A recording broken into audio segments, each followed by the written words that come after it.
Carl Jung talked about this phenomena he described as retrogressive restoration of the persona. And so it's a complicated idea, but basically what it means is that sometimes you take a leap forward and you learn some things, but you can't catalyze a new identity, so you try to go back and hide in your old identity. And that actually doesn't work, because, well, things have changed and you've learned something, and that isn't who you are anymore. And so it's like you have to cut parts of yourself off in a destructive manner to fit back into the person that you were. Now what happens here is that Pinocchio escapes from this tyrannical situation and undergoes this descent into chaos, but he tries to go back home. He tries to go back to what he was, and he can't do that anymore. His father isn't at home anymore. And so when he goes home, he finds that there's no home there. Now, this happens to people sometimes, and it's often a shock to them. So one of the things I've noticed about Peter Pan type, I'm going to speak about men here because I've observed it more in men, is that they'll often stay under the thumb of their father. And you think, well, why would someone do that? Because it means they're subject to the tyrannical judgment of their father. They're always concerned about what their father would think, or whether their father approves of them, and so forth. And you think, well, that's got to be an unpleasant place to be. Why would you do that? One of the things that I've suggested to my clients and to other people sometimes is that here's a weird little exercise that you can undertake, a little thought experiment. So you have your parents, and of course your parents have friends who are about their age, and maybe some of them are people you only know peripherally. And I might ask you, well, do you care more about what your parents think than you care about what these peripheral people who know your parents think? And then the answer to that is, well, of course. And then the question that arises out of that is, why? I mean, for someone else, your parents are the peripheral people, and their parents are central. Like, why is it logical that your parents' opinion makes any more difference to you than the opinion of some randomly selected people who are approximately that age? Why is it the case that you would consider that they would know more than someone else? I mean, I know they know you better, and fair enough, but that's not the point. And then another point there is that to the degree that your parents' opinion about you matters more than some randomly selected people of approximately the same age, Jung would say, well, you haven't exactly separated out the God image from your parents, and so you're still under that combination. It's a complicated thing to talk about, but think about the Harry Potter series. Harry has two sets of parents, right? He's got the Dursley parents, and then he's got these like magical parents that sort of float behind, and he should know the difference between them. They shouldn't be one and the same. They're not for him. And it's like, well, you have your parents and you have nature and culture as parents, and you shouldn't be thinking that your parents are nature and culture as well. They shouldn't have final dominion over you. It means that you're not an individual yet, if that's the case. Freud said, for example, that no one could be a man unless his father had died. And Jung said, yes, but that death can take place symbolically. Okay, so there's that part of the idea. And then another part of the idea is, one of the times in your life when you actually realize that you're an individual is when you'll go and ask your parents something, and you'll realize they actually don't know any more about what you should do than you do. And that sucks. And that's partly why people are often willing to maintain a tyrant-slave relationship with their father. It's like, on the one hand, you have to be inferior in a relationship like that. You know, you've always got the judge watching you. But on the other hand, there's always someone who knows what to do. There's always someone standing between you and the unknown that you can go ask, what should I do? Well, at some point you'll realize that the reason you can't ask that anymore is because they actually don't know any more than you do.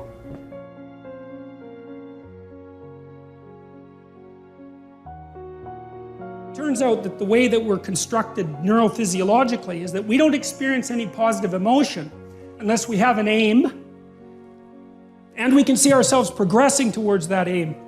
It isn't precisely attaining the aim that makes us happy.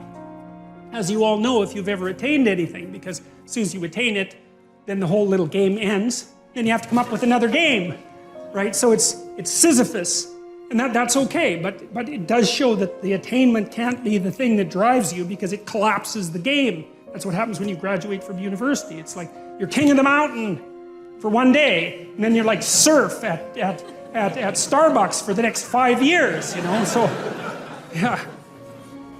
So what happens is that human beings are weird creatures because we're much more activated by having an aim and moving towards it than we are by attainment. And what that means is you have to have an aim, and that means you have to have an interpretation. And it also means that the nobler the aim, that's one way of thinking about it, the better your life. And that's a really interesting thing to know because, you know, you've heard ever since you were tiny that you should act like a good person and you shouldn't lie, for example. And you might think, well, why the hell should I act like a good person and why not lie? You know, even a 3-year-old can ask that question because smart kids learn to lie earlier, by the way. And they think, well, why not twist the fabric of reality so that it serves your specific short-term needs? I mean, that's a great question. Why not do that? Why act morally? If you can get away with something and it brings you closer to something you want, well, why not do it? These are good questions. It's not self-evident. Well, it seems to me tied in with what I just mentioned. It's like you destabilize yourself and things become chaotic. That's not good. And if you don't have a noble aim, then you have nothing but shallow, trivial pleasures, and they don't sustain you. And that's not good because life is so difficult, it's so much suffering, it's so complex. It ends and everyone dies and it's painful. It's like without a noble aim, how can you withstand any of that? You can't. You become desperate, and once you become desperate, things go from bad to worse very rapidly when you become desperate. And so there's the idea of the noble aim, and it's not something, it's something that's necessary. It's the bread that people cannot live without, right? That's not physical bread. It's the noble aim. And what is that? Well, it was encapsulated in part in the story of Marduk. It's to pay attention, it's to speak properly, it's to confront chaos, it's to make a better world. It's something like that. And that's enough of a noble aim so that you can stand up without, you know, cringing at the very thought of your own existence, so that you can do something that's worthwhile to justify your wretched position on the planet.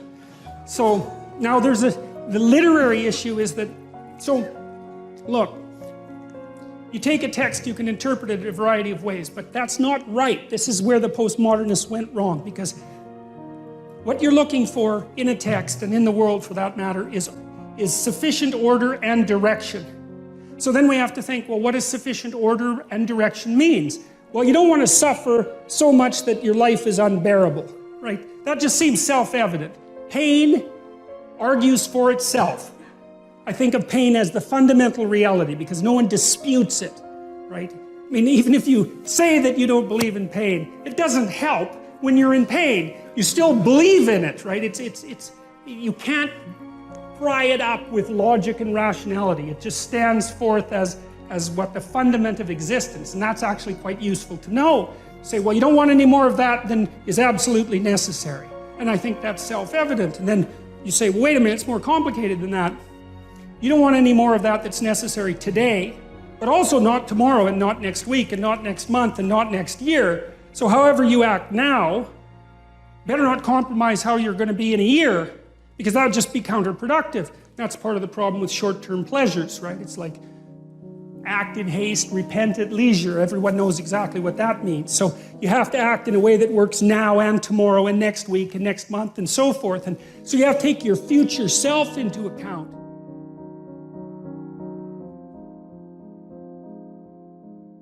You establish a more individual relationship with your parents. It's at that point that you could conceivably start taking care of them instead of the reverse. And that's a time that should come.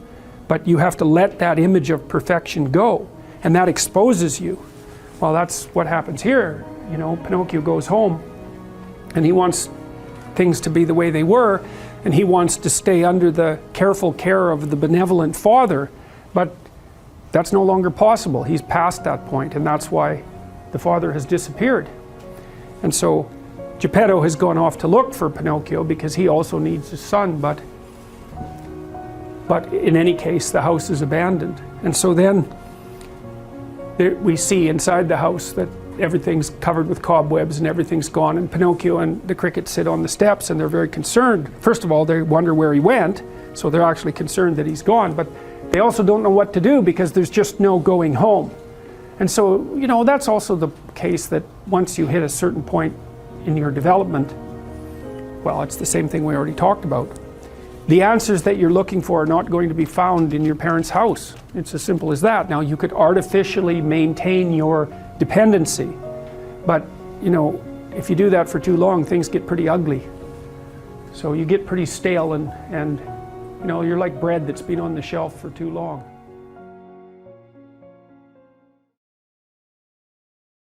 So you're aiming at some handleable amount of time, and you posit a goal in there, and you plot your route, and then that tells you what's up and tells you what's down, because up moves you towards the goal and down moves you away from the goal, and that sets up your motivational framework so that you have something worth attaining. You know, that's a really interesting thing to know too, is like, why have a goal? Well, it's easy. No goal, no positive emotion. Because you experience positive emotion by noticing that you're moving towards a goal. And so if you don't have a goal, well, you can't have any positive emotion. So you better have a goal. And so you might say, well, what should the goal be? Well, we could start by saying, well, any goal is better than none. And then we might say, well, it should be a goal that other people will let you pursue, because otherwise it's going to be kind of difficult. And maybe they'll be even happy to help you pursue it. That would even be better. And maybe it's a goal that would enable you to learn how to pursue other goals while you pursue that goal. Boy, that would really be good. And so you can see that your goal is parameterized, but that doesn't mean that any old goal works. It means there's some goals that work nicely and some not so nicely. There are playable games and non-playable games. That's a good way of thinking about it. And you want to have a playable game. And there's a lot of them. Lawyer, plumber, you know, actor, whatever. They're playable games. And it's not obvious which one's better, but it's certainly obvious which ones are sustainable and which ones are worse. And so there's a set of playable games, and you need to extract from that set of playable games a game that suits you.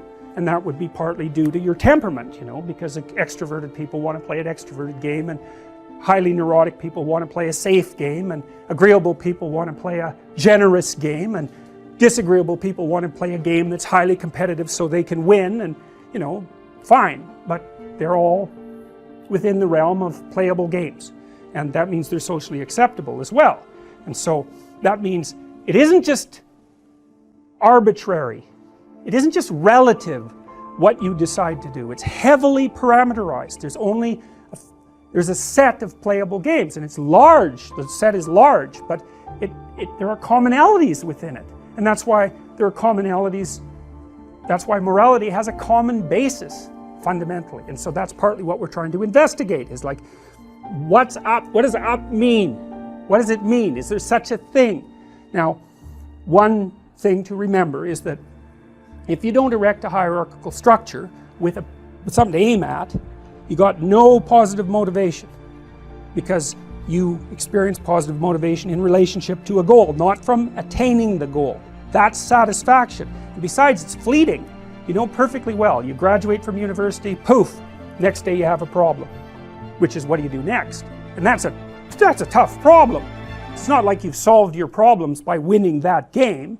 You just introduced the problem of having to introduce another game. So it's unreliable as a source of positive emotion, but what's reliable is you set a goal and you try to attain it, and then that gives your life, that literally provides your life with meaning. That's what meaning is. Now, it's more than that, but that's what it is. And so then you might ask yourself, well, what's a really good goal? Well, that's what we're trying to figure out. What's a really good goal?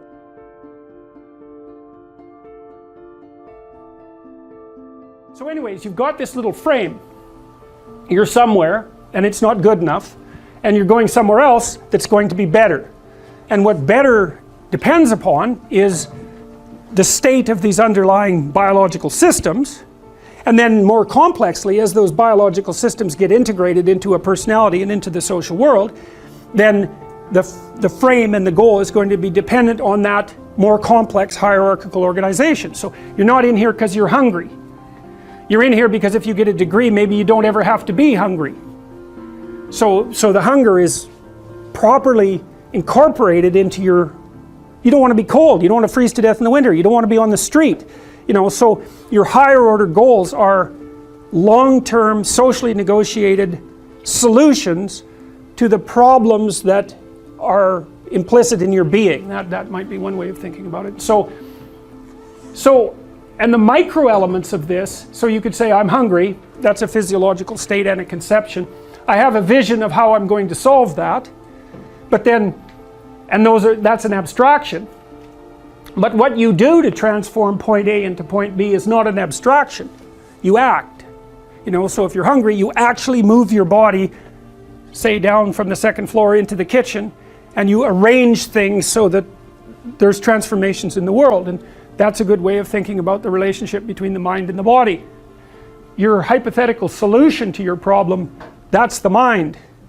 But the manner in which you incarnate that solution, that's no longer abstract. So, you know, people are always trying to solve the mind-body problem. And that's, as far as I can tell, that's how you solve it, is you have abstractions, but they're not abstractions that are representations of the world. They're abstractions that are representations of action patterns. And the way those are implemented in the world is that you act them. And so it's strange because you've got this weird level of control, you know. I can move my arm, and I seem to be able to do that voluntarily, but I really have no idea how I'm doing it.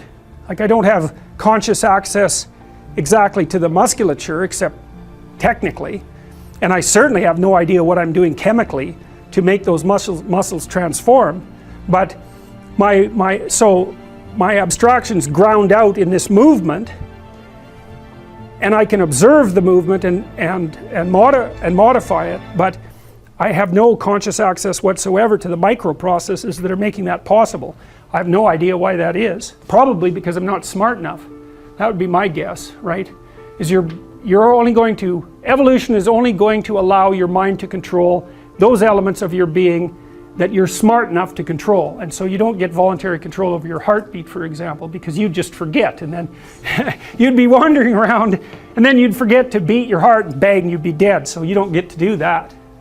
So, all right, so all these different, I classified these again as self-propagation and self-maintenance motivations. And so if you're too hot, well, you want to go somewhere cooler, and if you're too cool, you want to go somewhere hotter. And same if you're thirsty and hungry. And for self-propagation, well, you get lonesome, and maybe, you know, you have some sexual desire, and each of those different systems competes for access to this central frame, and that's something like the contents of your consciousness at any given time. So up pops a desire, but it's the wrong way of thinking about it, because a desire sounds like something that's pushing you forward, but the desire is goal, framework, emotion, perception, action, pattern, all at the same time. It's a little personality, or it's a little story. Actually, when you describe the operation of one of these things, that's when you're telling a story. So I was somewhere, I needed something, I went and got it. It's a boring little story, but that's the basic unit of a story, right? Because I don't care to hear what you're doing unless you had a reason for doing it. So I just say, what's the point of the story? And the point of the story is the point. It's directional, right?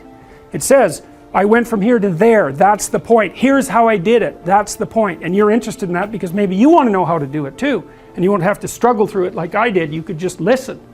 And so we're always throwing these little units of information back and forth to each other. And for good reason. I want to know what your point is. Because better I learn it from you than make all the mistakes that you had to make when you were learning it.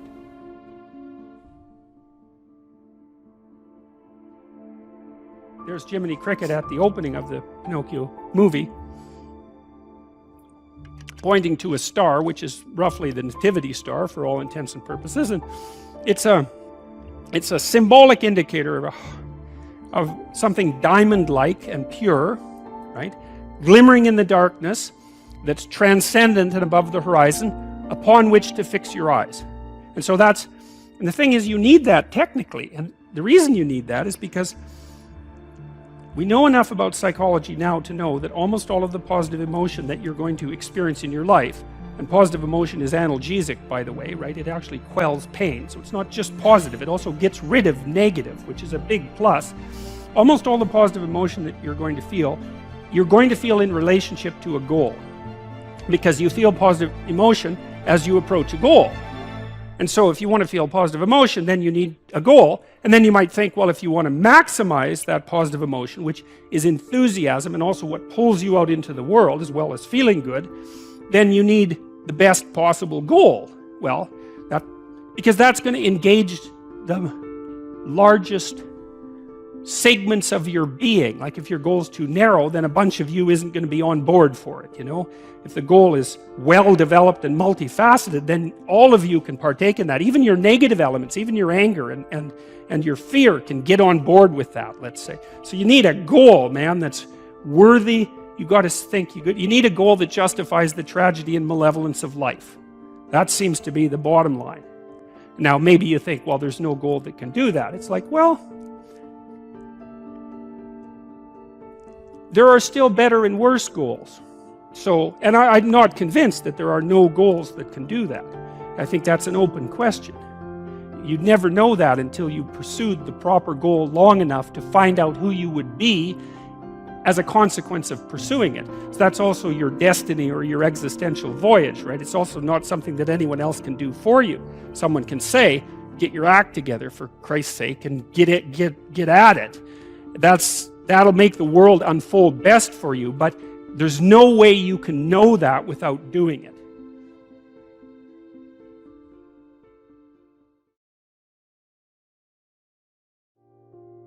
The sense of meaning, the sense of engagement that characterizes life when life is progressing in the manner that you would like it to progress is actually an instinct. It's not a cognitive phenomenon. It's not a second-order consequence of thought. It's way deeper than that.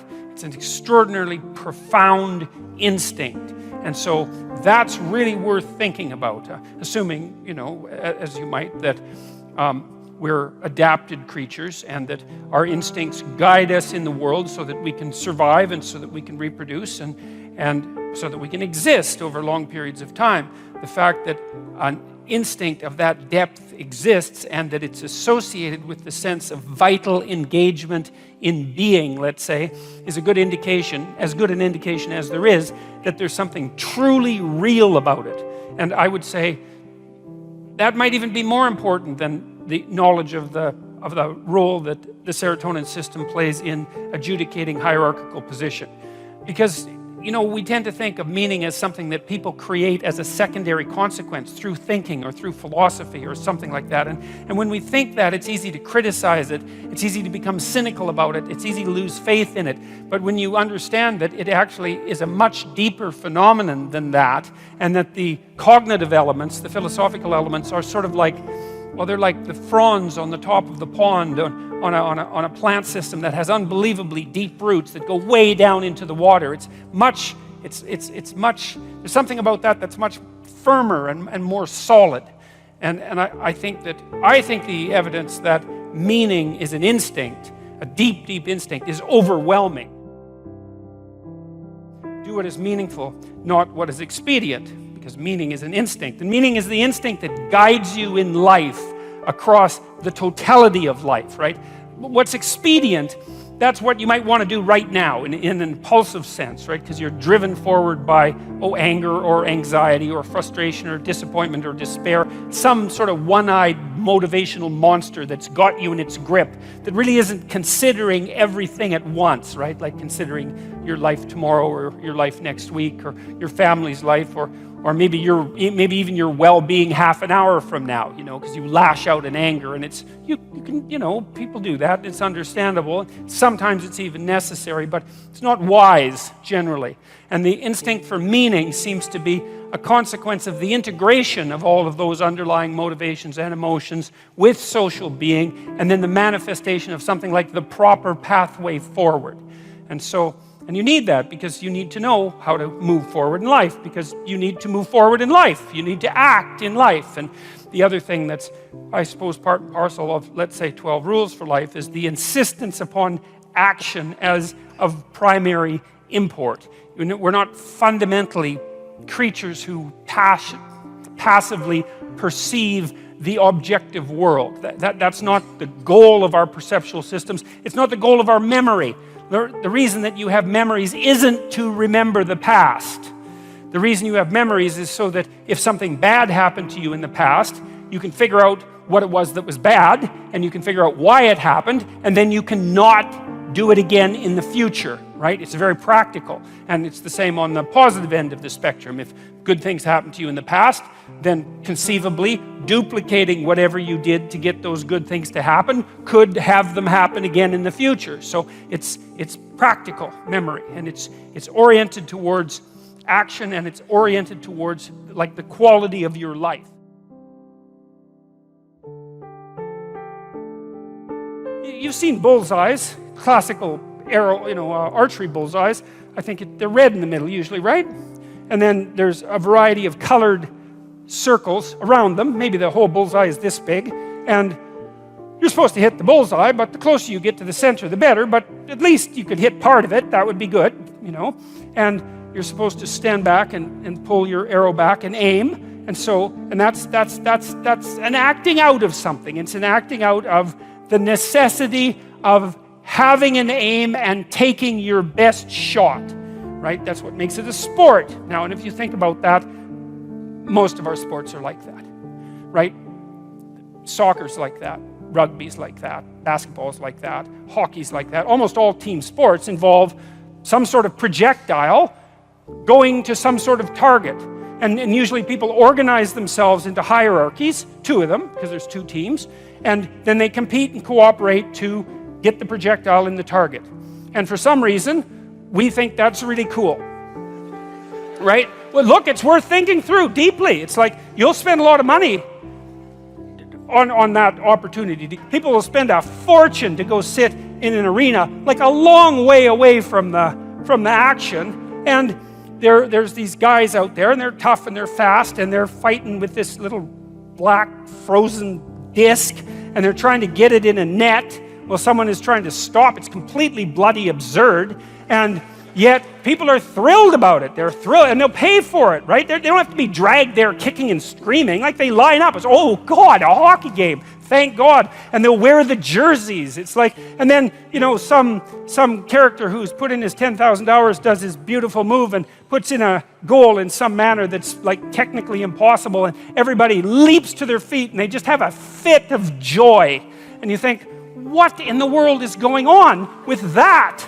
It's like you're happier when that happens than you were when you got married. It's like you don't see people doing that when they're, and it's not everybody, when you get married and everybody stands up and has a little like a 10-minute fit and hugs strangers and then goes out and drinks a dozen beer and has a riot and tears down stores. It's like, no, but a good goal, that'll do it. I think Guatemala and Ecuador went to war over a soccer game, literally.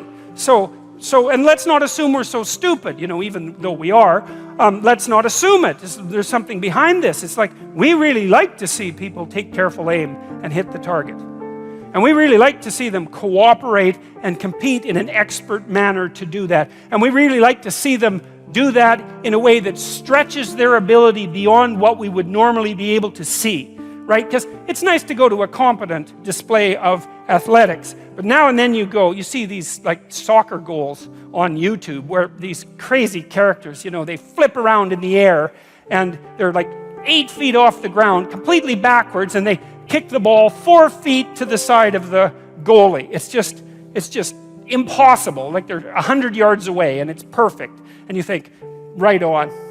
That's what a human being is like. And you're not really like that because you couldn't do it, but you are human, and conceivably you could do something like that. And so it's a nice display of that potential for us to hit the damn target, right? So then the question is, well, what's the target? And that's the question, because that's the same question as what's the meaning? And so, okay, so here's my target, let's say. Let's do a personal unpacking of my value system, at least in part. So I'm a writer, and I'm a writer and a researcher and a clinician, and a professor. So those things, in maybe roughly in that order. And so that's my claim to my position in the social hierarchy. And, you know, the claim is something like, I'm competent at that, it's worthwhile, therefore I'm reasonably entitled by the rules of the game to the privileges and statuses that are associated with that position, right? As long as I'm competent. So there's a match between social demand and my ability, and as long as I'm playing the game properly, then I'm safe. That's what's keeping my emotions regulated. It's not my internal regulation. It's the fact that I can do what I say I can do. So I want there to be an isomorphism between my internal hierarchy of perceptual value and the social structure itself. You know, and so this is also partly why radical claims of multiculturalism are wrong. Because at the base of things, we need to be playing a unified game so that everybody knows what everybody else is up to. Doesn't mean that diversity of opinion isn't useful, because now and then the collective claim is going to be wrong and need to be updated. And so you need some strange people around, creative people, generally speaking, who will, you know, take things in a direction that's novel to update. But roughly speaking, we want everybody nested in the same game, and then maybe above that playing some different games. And we need that because it's the only way we can orient ourselves in the world. It's the only way we can keep a match between our expectations and our skills and our desires and what's actually expected of us in the world. There's nothing that's more harmful than for you to play the game straight, right? To do what you're supposed to do, to be a good person, and then to be punished for it instead of rewarded. Very disheartening. You want what you think to be good and right to also be rewarded by the world in that manner. And that means the structures have to be, the social structure and the psychological structure have to match. And part of the reason that we protect our cultures is so that we can protect the match between our psychological structures and our social structures and keep ourselves oriented, moving forward in the world with some positive emotion and not terrified out of our skulls. It's crucially important. It's why we'll fight to protect what we've built. It's the game we understand. And it's not something that can just be arbitrarily shifted or changed. And that's partly because the aim isn't arbitrary. The aim isn't arbitrary.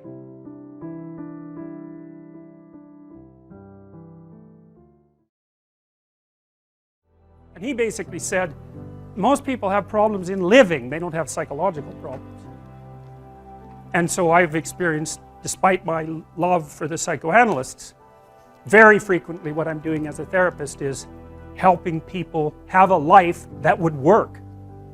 You know, and you can parameterize that. It's like, what do you need? How about some friends? That people kind of like that. How about an intimate relationship with someone that you can trust, that maybe has a future? That'd be good. How about a career that puts you in a dominance hierarchy somewhere, so at least you've got some possibility of rising, some possibility of stabilizing yourself, and a schedule and a routine, because no one can live without a routine. You just forget that. If you guys don't have a routine, I would recommend, like, you get one going, because you cannot be mentally healthy without a routine. You need to pick a time to get up. Whatever time you want, but pick one and stick to it, because otherwise you dysregulate your circadian rhythms and they regulate your mood. And eat something in the morning. I've had lots of clients who've had anxiety disorders. I had one client who was literally starving. Very smart girl. There was very little that she liked. She kind of tried to subsist on like half a cup of rice a day.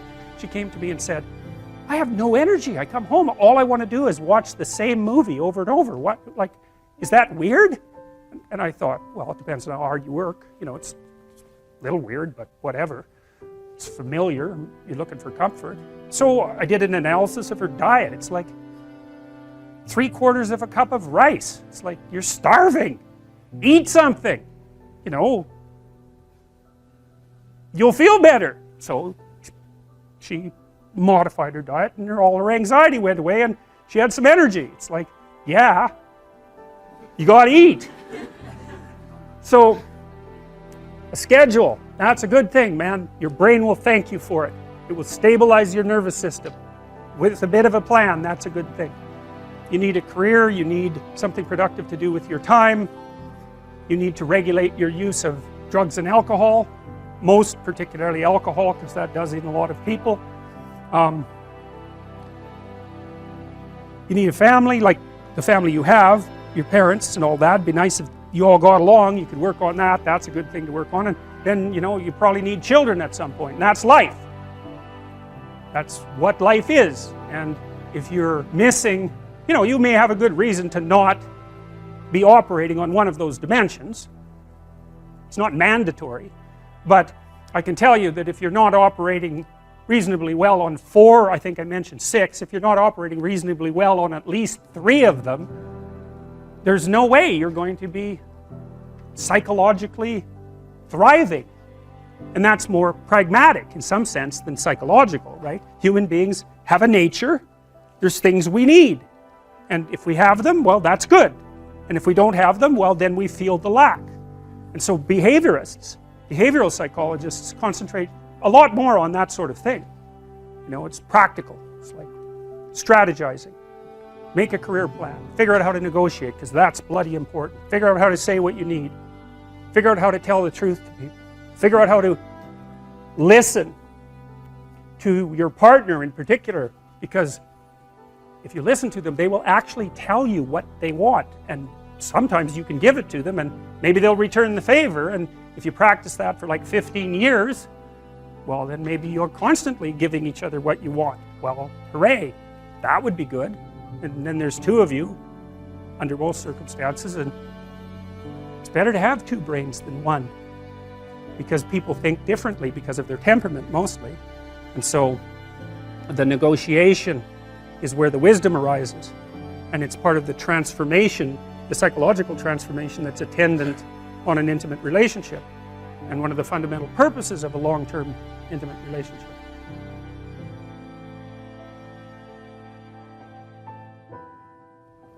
You're in a class, it's near the beginning of the semester, you write an exam or you hand in an essay and you don't get the mark that you desired. Okay, so what are your options? Well, one option would be, so you've hit an anomaly, things didn't happen the way you wanted them to happen, and so maybe you say, geez, that was a boring and stupid class anyways, this gives me an excuse to get out, and so that's not such a negative thing.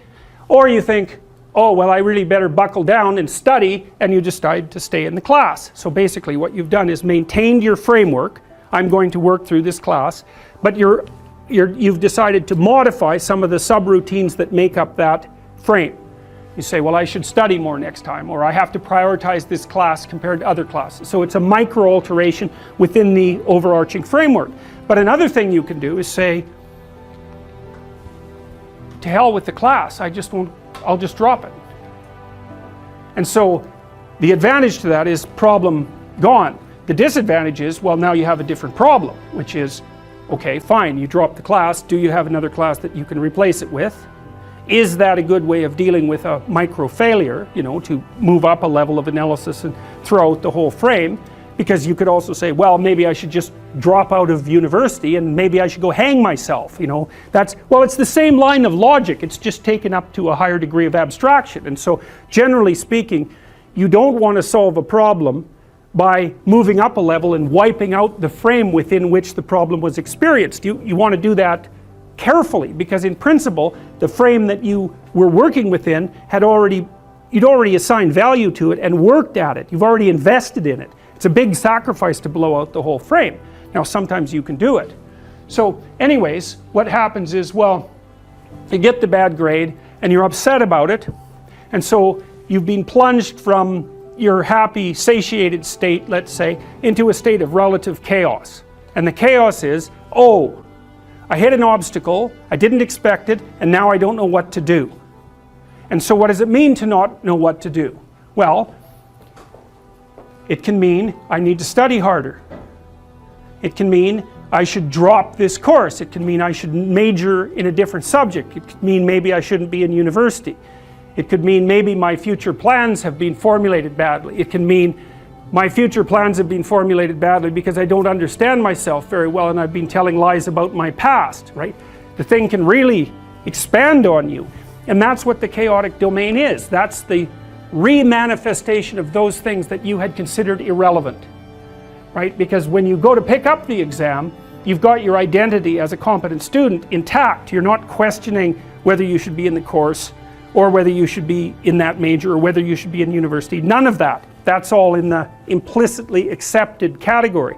And as soon as the anomalous event emerges, all of those things that you had rendered axiomatic start to become questionable. And that's like the shark coming up from the depths to pull you down. And that's the classic way of representing that and of symbolizing it. That's Jonah and the whale, for example.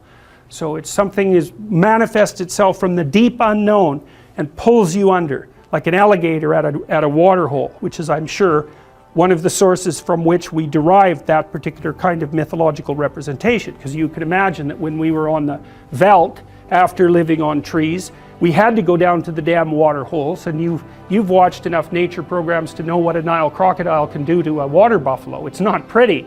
And so to go down to the water, the chaotic water, and the source of all life as well, right, is to risk an encounter with the terrible thing that lurks in the depths. And so we use that as a central metaphor for mapping the sorts of things that happen to us in a much more abstract space. And you know that because one of the things you're going to do, let's say that the professor, there's a professor obviously who gave you the bad grade. Okay, so one logical presupposition is that you're in some sense insufficient in relationship to the course. But another logical and instantaneous categorization is to throw that person into the category of malevolent predator. And you'll do that by becoming upset and cursing the person in your imagination. I've told people to learn to use a schedule. And people often hate schedules because they act as their own tyrants, right? They say, well, you have to do this unpleasant thing, and then here's another unpleasant thing you have to do, and then you have to do this unpleasant thing, and you do that for about 3 days, and you think, to hell with this, I'm not doing that, and you fall off the wagon. That isn't what you're supposed to do with a schedule. You're supposed to use it to design the days that you would like to have if you were taking care of yourself. And so some of that is, you wake up in the morning and you think, here's 5 things I have to do that if I don't do, my life will be worse. It's like paying bills, for example, or taking out the garbage. It's like you have to do those because otherwise things degenerate. So you got to put some of those in the schedule because otherwise tomorrow is worse than today, and that's a bad trajectory. But you also want to build in things, you've got to act in some sense like you're dealing with a relatively recalcitrant 9-year-old. It's like, well, here's some things you have to do, but here's some things that if you do, you could reward yourself with. And if you get the balance there between obligation and reward right, then you'll find that you're motivated to do the things. And that's what you want to do. You want to do that so it's sustainable across days and weeks and months.